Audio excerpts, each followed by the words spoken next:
हम आप लोगों को दैनिक जागरण की कहानी सुनाने जा रही हूँ। दैनिक जागरण संस्कारशाला।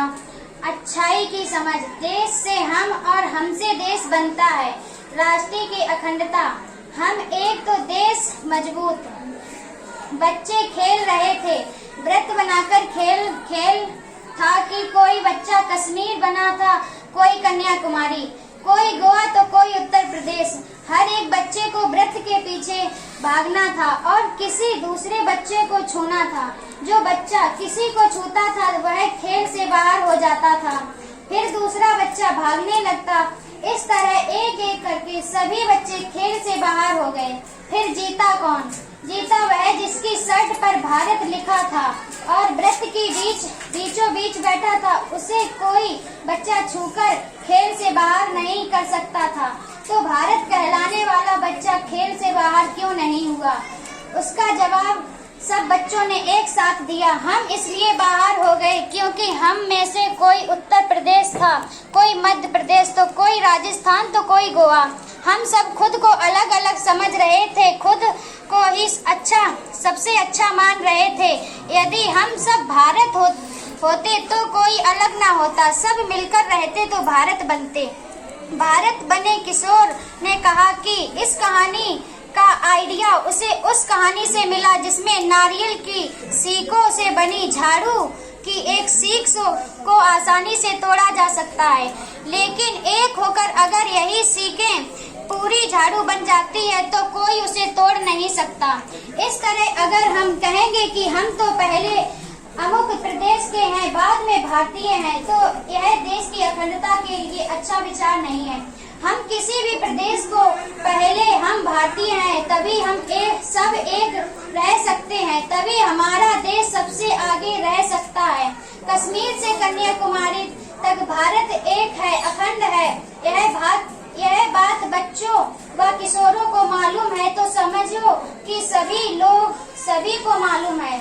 यह सब गांधी जयंती के उपलक्ष्य में हो रहा था। सब अगला कार्यक्रम शुरू हुआ। 7वीं कक्षा में पढ़ने वाले रोहित को बनाई शर्ट फिल्म दिखाई जाने लगी। इसमें भी मैदान बच्चे खेल रहे थे। दूसरे फ्रेम में गांधी जी का बना बच्चा अपने पिता के पांव दबा रहा था। जब पिता सो गए तो वह स्कूल जाने के लिए निकला। जब खेल के मैदान में पहुंचा तो बच्चे खेलकर जा चुके थे। अगले दिन का दृश्य खेल सिखाने वाले अध्यापक ने बालक गांधी जी से पूछा कि वह कल क्यों नहीं आए। गांधी जी ने कहा, मैं आया था मगर खेल का मैदान खाली था। आने में देर हो गई थी। आने में देर क्यों हुई? अध्यापक ने पूछा। तो गांधी जी ने सच बोल दिया कि पिता की सेवा करते हुए समय का ध्यान नहीं रहा। बादल छाए हुए थे, घड़ी भी है नहीं, इसलिए समय का पता नहीं चला। अध्यापक को उनकी बात पर विश्वास नहीं हुआ। उन्हें लगा कि गांधी जी झूठ बोल रहे हैं। उन्होंने कहा, मैं जानता हूँ कि तुम लोग कैसे कैसे झूठ बोलते हो, इसलिए तुम पर 2 आना का जुर्माना लगाता हूँ। कल घर से लेकर आना। गांधी जी ने अध्यापक की बातों को सुना तो परेशान हो उठे। उनके सच को अध्यापक ने झूठ मान लिया। उन्हें रोना आने लगा। लेकिन बालक गांधी ने सोचा कि चाहे इस बार अध्यापक ने उनकी बात को सच न माना हो, लेकिन वह सच बोलना नहीं छोड़ेंगे। अगर एक बार उनके सच को झूठ समझ लिया गया तो क्या हुआ? अगर उससे नाराज होकर झूठ बोलने लगे तब तो हमेशा के लिए झूठ ही जीत जाएगा और सच हार जाएगा। गांधी जी ने हमेशा सच का साथ दिया। सभी को यह फिल्म बहुत पसंद आई। कार्यक्रम खत्म होने के बाद प्रिंसिपल सर बोलने आए। कहने लगे, बच्चों ने ये कार्यक्रम अपने आप तैयार किए हैं। बच्चों ने बहुत अच्छी तरह से बताया कि हमें खुद एक दूसरे से अलग नहीं मानना चाहिए। हम इस देश में कहीं भी रहते हो मगर पहले हम भारतीय हैं।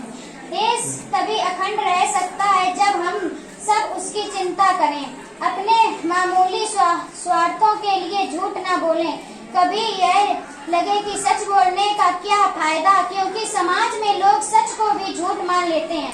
तो हम गांधी जी की इस कहानी से प्रेरणा लें, उनके दिखाए रास्ते पर चलें। भारत हम सबका है, जिसकी तरक्की तभी हो सकती है जब सबकी तरक्की हो। सब आगे बढ़ें,